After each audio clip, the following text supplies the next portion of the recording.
안녕하세요. TDR 부동산 연구원의 서영창입니다. 이번 시간에는 맹지 탈출 사례 149번째 완충녹지에 접한 건축신고입니다. 질문: 완충녹지로 지정된 마을길, 지목은 공원입니다. 마을길에 접한 농지에 건축신고를 하려니 녹지조명 허가를 받아야 한다고 합니다. 그러니까 도로가 지목은 공원이고 완충녹지인 거죠. 그래서 건축법 도로의 지정을 요구했더니 건축위원회에서도 녹지 조명 허가 대상이므로 지정하지 못한다고 합니다.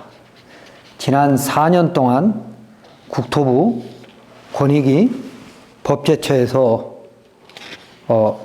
또 녹지 지정 이전의 도로는 조명 허가를 받을 필요가 없다고 유권 해석을 했는데도 최근 건축 신고를 했더니 접도 의무가 충족되지 않았다고 합니다.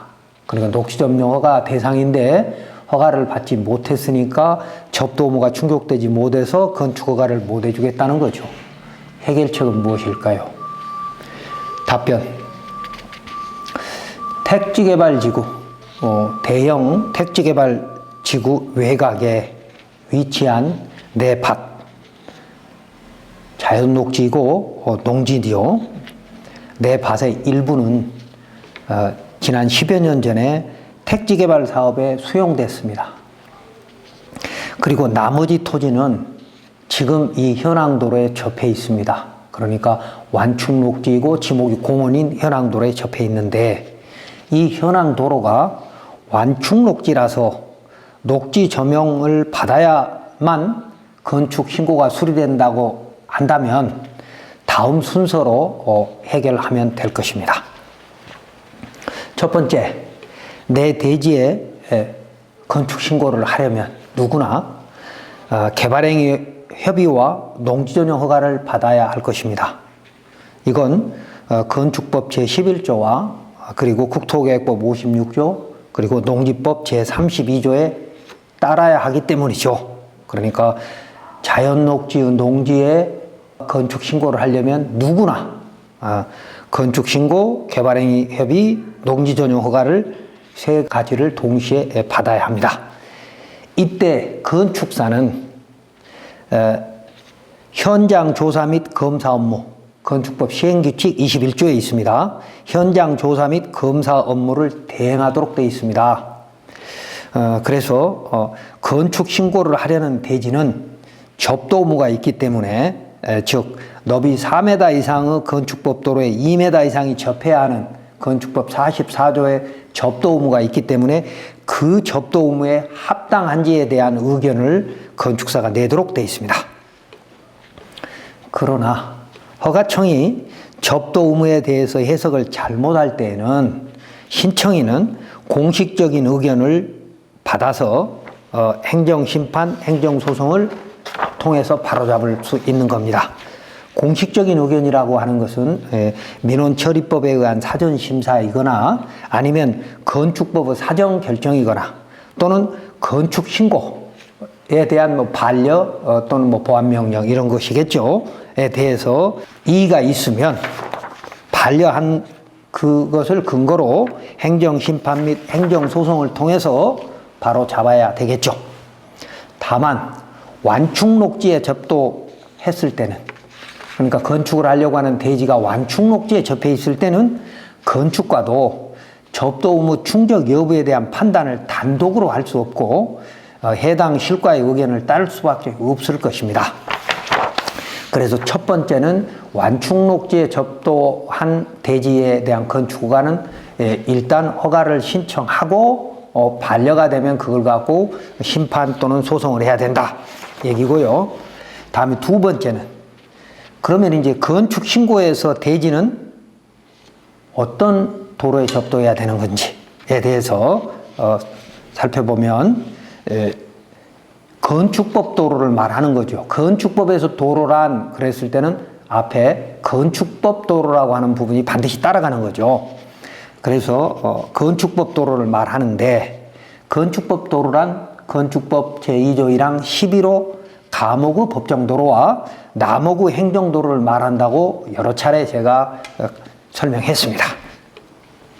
그리고 허가청은 도시지역의 경우 남목의 행정도로, 행정도로라고 하는 것은 허가권자가 허가나 신고 때마다 이해관계인의 동의를 얻어서 건축법 45조에 규정된 이해관계인의 동의를 얻어서 그 위치를 지정 공고한 도로를 행정도로라고 정의하고 있죠. 그래서 남목의 행정도로는 도시지역에 건축을 할 때는 반드시 필요하다라고 공무원들이 해석을 하고 있는데 그렇지 않습니다. 자, 국토교통부 유권에서 하나 보도록 하겠습니다. 완충 녹지의 결정으로 인하여 해당 토지가 맹지가 된 경우로서 녹지 결정 이전의 도로를 그대로 이용하고 있는 경우에는 녹지의 조명허가 없이도 도로 이용이 가능한 것으로 규정하고 있으며 공원녹지법에 그리 규정되어 있다는 겁니다. 이때 도로는 건축법 2조 1항 11호에 따른 도로로 한정하지 않는다라고 국토교통부 녹색도시과에서 유권해석하고 있습니다. 그렇기 때문에 허가 담당자가 건축법 도로, 그러니까 남목의 행정도로가 도시지역은 꼭 필요하다라고 하는 것은 틀린 해석이죠. 상급기관인 국토교통부에서는 도로는 꼭 2조 1항 11호 남목의 도로를 말하는 것은 아니다라고 유권 해석하고 있기 때문입니다. 그리고 건축법 44조의 접도 의무, 대지와 도로 관계가 있는데 그 1항 법문 단서에 의하면 해당 건축물의 출입에 지장이 없다고 인정되는 경우에 해당되면 건축법 도로에 접도하지 않아도 된다고 대법원은 유권 해석하고 있습니다. 허가청이 반려나 불허를 하면 우리는 법원에 가서 그 반려 또는 불허에 대한 취소 소송을 할 수 있는데 법원이 취소해라 라고 하면 허가청은 따라야 되는 거잖아요. 그렇기 때문에 대법원의 유권 해석이 굉장히 중요한 겁니다. 자, 대법원 판례 하나 읽어보겠습니다. 건축법 소정의 도로에 접해 있지는 않지만, 대지가 건축법 도로에 접해 있지는 않지만 하상도로나 제방 이후 도로를 이용하면 간선도로, 도시계획시설 도로를 말합니다. 간선도로에 진입할 수 있으므로 적어도 건축법 44조 1항 단서 소정에 기타 통행에 지장이 없는 경우에 해당하고 위 하상도로가 장마 시에 일시 침수되는 경우가 있다 하여도 달리 볼 것은 아니다 라고 대법원 982 18299 유명한 판례입니다.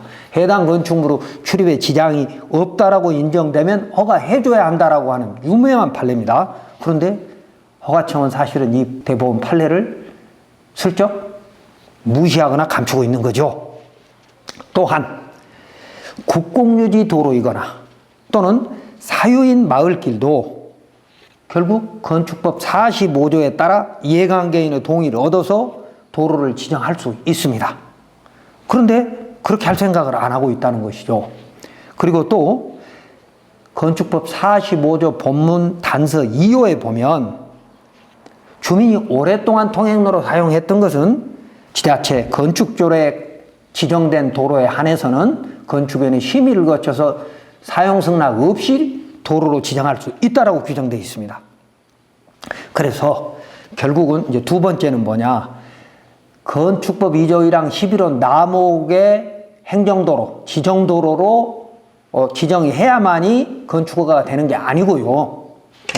세 가지 예외가 있다는 것이죠. 해당 건축물의 출입에 지장이 없다고 인정하거나 아니면 국공유지나 마을길도 이미 배타적 사용수익권이 포기됐다라고 생각되면 허가할 수 있고요.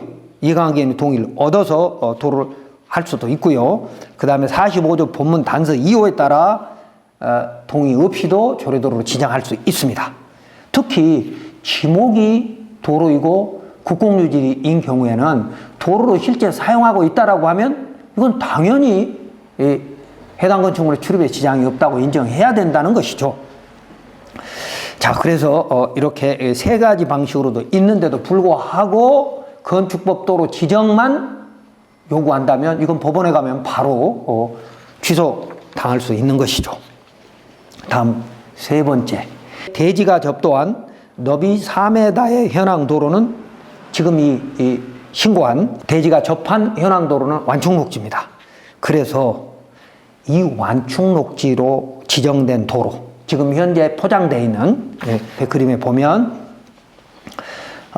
지금 가운데 있는 도로가 포장된 완충록지입니다. 누가 포장했냐고요?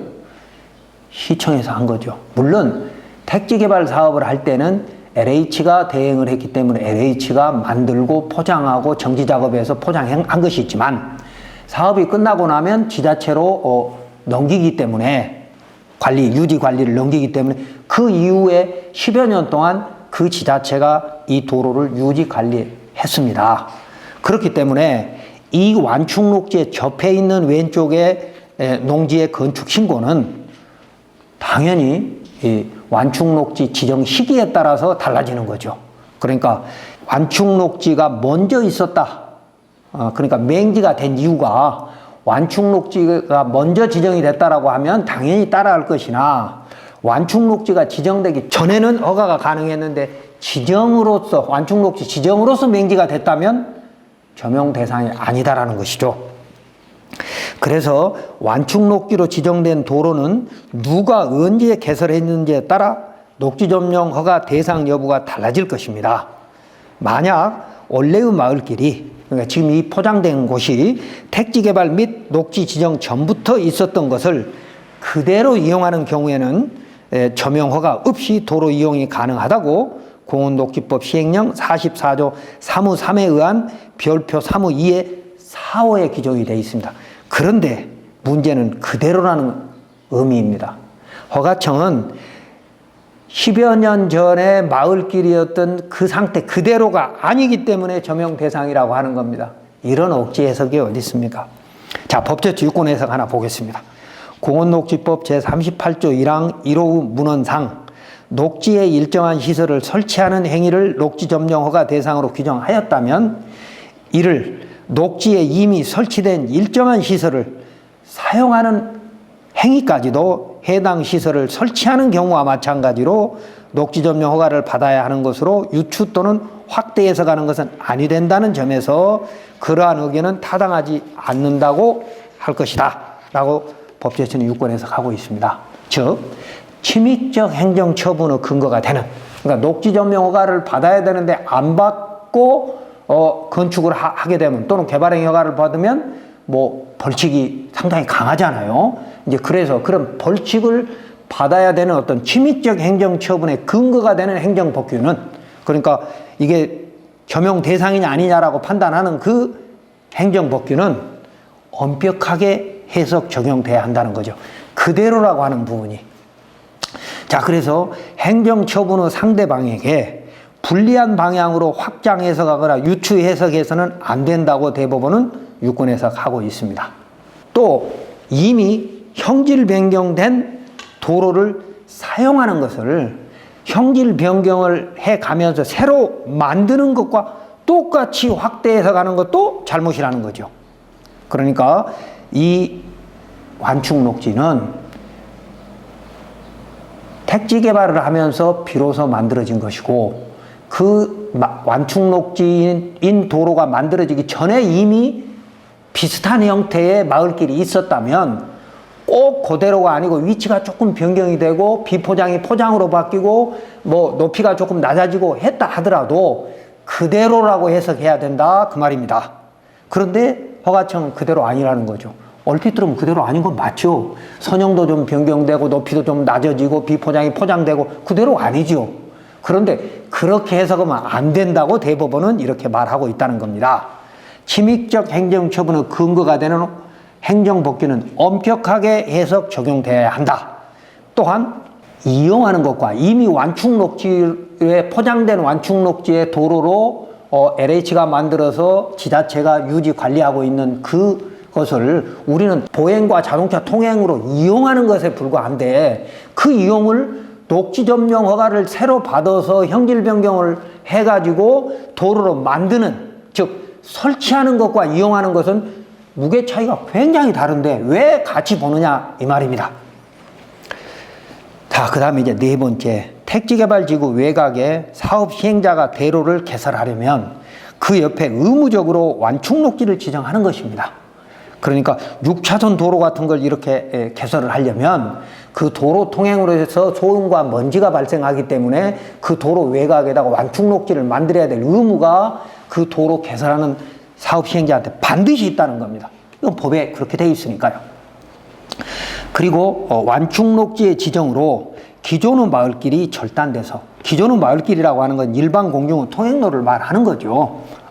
절단돼서 사업 시행자가 대체 도로로 포장한 것은 그대로 이용한 것이므로 녹지점령 허가를 받지 않고 건축허가 될 수 있다고 대법원 2008-2-167과 법제처 6권 해석 20-0083에서 해석하고 있습니다. 자, 대법원 전원합의체 판결문 하나 읽어보겠습니다. 이 사건의 진입도로는 완충록지 지정 전부터 존재하던 도로로서 아직 녹지가 조성되지 아니한 상태에 있고, 행정청이 녹지를 설치한 때에는 녹지로 인하여 기존의 도로가 차단되어 통행을 할 수 없는 경우가 생기지 아니하도록 기존의 도로와 연결되는 이면도로 등을 설치하여야 한다는 것이므로 이 사건 진입도로로서 이 사건 토지에 대한 진입로가 확보되었다고 보는 것이 옳고, 따라서 피고가 이 사건 건축 신고를 반려한 것은 잘못이다라고 대법원은 판결하고 있습니다.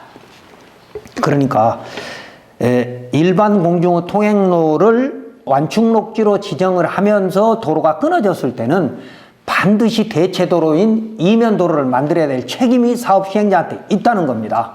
그렇기 때문에 이 도로는 대체도로 성격으로 만들어졌던 원래 그대로 이용이든 둘 중에 하나의 언어에 해당이 돼도 사용락이 필요 없고 녹지점 허가가 필요 없는 도로라는 것입니다. 다음 5번째. 자, 이제 건축 신고가 그래도 건축 신고를 불수리 하겠다라고 하면 허가청을 상대로 건축 신고 불수리 처분 취소 행정심판을 하거나 행정소송을 할 수밖에 없을 것입니다.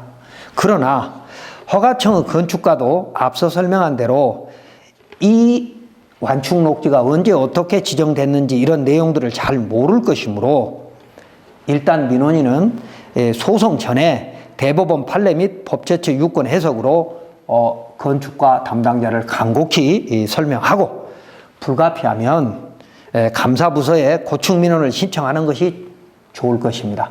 바로 심판이나 소송으로 가는 것보다는 감사부서를 하나 통해 보는 것도 좋을 것이라는 겁니다.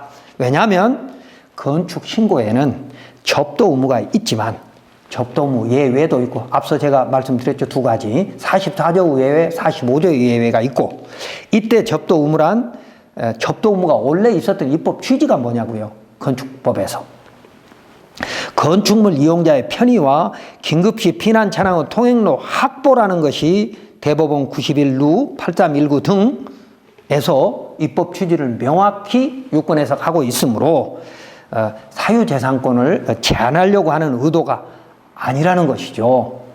접도 의무는 또한 이 마을길에 접한, 그러니까 이 완충록지인 포장된 이 마을길, 국유지인 이 마을길에 접한 교외나 주택 등이 이미 있습니다. 그렇다면 교외나 주택 등은 이 도로로 적법하게 잘 사용하고 있는데 왜 내 토지만 안 된다는 겁니까? 그렇다면 행정기본법에 정한 평등 원칙에 위배된다고 주장할 수도 있을 것입니다. 이번 사례를 정리하면 그동안 건축신고 신청자가 민원처리법의 사전심사 또는 건축법의 사전결정 또 건축신고 등을 통하여 접도 의무에 대한 판단을 종합적으로 받지 않고 건축법 도로 여부와, 그러니까 지금 이 완충록지 마을길이 건축법 도로냐 아니냐만 갖고 질의를 했거나 또 이 완충록지를 녹지점용 허가 대상이냐 아니냐만을 가지고 허가청, 국토부, 법제처에 단편적으로 질의를 하고 행정심판위원회, 권익위원회, 건축위원회 심의를 요청한 잘못도 있습니다.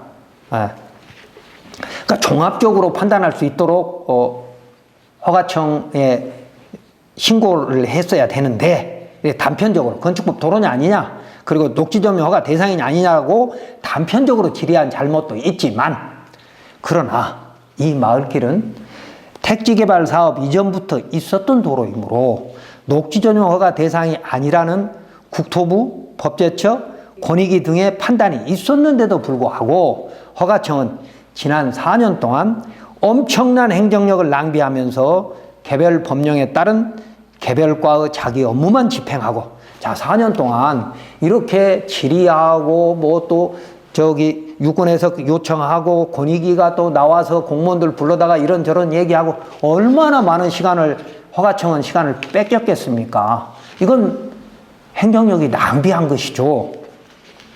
그래서 그때마다 개별 법령에 따른 개별 업무만 했다는 것이죠. 이거 큰 잘못입니다. 건축가가 종합적으로 판단했어야 되는데도 불구하고 건축가는 건축가 일만, 공원녹지과는 공원녹지과 일만, 도시과는 도시과 일만, 자기 일만 답변하고 서로 간에 다른 과의 자존심을 건드리려고 생각하지 않았다는 겁니다. 이게 정말 안타까운 일이에요. 그래서 적어도 행정기관이라고 하면 자기 업무만 얘기할 것이 아니라 민원인인 국민을 위해서 종합적으로 판단하는 노력을 했어야 되는데 그게 전혀 없었다는 게 안타깝고요. 또한 국토부나 행정심판위원회나 권익위나 건축위원회 등 어떤 기관도 이 문제를 국민의 편에 서서 종합적으로 해결하거나 또 잘못 해석하고 있는 허가청을 설득하려고 하는 노력을 하지 않았다는 겁니다. 이게 정말 안타까운 거죠. 민원인도 사실은 딱하지만 4년 동안 쓸데없는 행정력이 얼마나 낭비됐냐는 것입니다.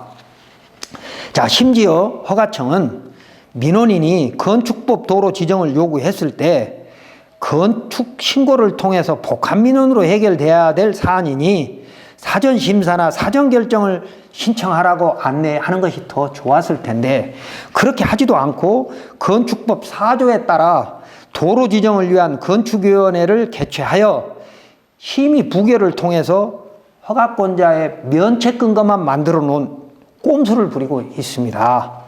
결국 지난 4년 동안 민원인인 국민은 공권력으로부터 괴롭힘만 당했던 겁니다.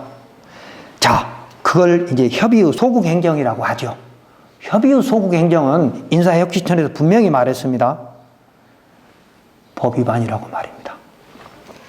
자, 그래서 이제 허가청은 수리를 하든지 건축 신고를 수리를 하든지 아니면 타부서에 완벽하게 이관을 하든지 아니면 반려를 하든지 어느 하나를 서둘러서 선택을 해줘야 민원인은 소송으로 갈 건지 감사부서로 갈 건지 선택할 거 아니겠습니까? 자, 위에 그림을 한번 보십시오. 지금 가운데 노란색으로 있는 게 완충녹지고요. 그 왼쪽에는 6차선 도로가 있고 완충녹지 바로 옆에 이제 대지가 있습니다. 지금 이제 제가 설명한 걸 정리해 보면 이 비법정 도로는 지자체가 일방 통행으로 지정하여 일방 공중 통행로로 오랫동안 유지 관리해온 공물입니다. 공물은 어떤 의미로는 법의 기준에 맞으면 사용납 없이 그냥 쓸 수 있는 물건입니다. 그리고 지금 이 완충녹지는 지목은 공원이지만 택지개발 사업 이전에는 마을길 및 농로이었으므로 사업 시행자는 기존의 통로, 즉 마을길 및 농로를 보존해야 될 의무가 있어서 완충녹지로 지정하면서 일반 공중 통행로로 개설한 곳이므로 이번 건축허가나 신고에서는 너비 기준에 맞으면 해당 건축물의 출입에 지장이 없어 접도 의무가 충족되었다고 해석되어야 할 곳입니다. 더군다나 이곳은 교회 주택이 있었던 곳으로 이 도로를 막으려면 허가청이 막으려면 말입니다. 별도의 공익적인 사업계획을 수립해서 그 법률에 따라 대체도로를 또 개설하거나 아니면 수용 절차를 밟아야 되는데 그렇지 않으면 절대로 폐도할 수 없는 공물이고 도로입니다. 그래서 이 도로는 해당 건축물 출입에 전혀 지장이 없는 도로이기 때문에 반드시 이 도로를 통해서 신고는 수리되어야 합니다. 그리고 녹지점용 허가 대상이 아니라고 하는 것은 국가기관이 상급기관이 다 설명했잖아요. 그런데도 허가를 안 해주고 국민을 괴롭히는 것은 이건 정말 큰 잘못을 하는 겁니다.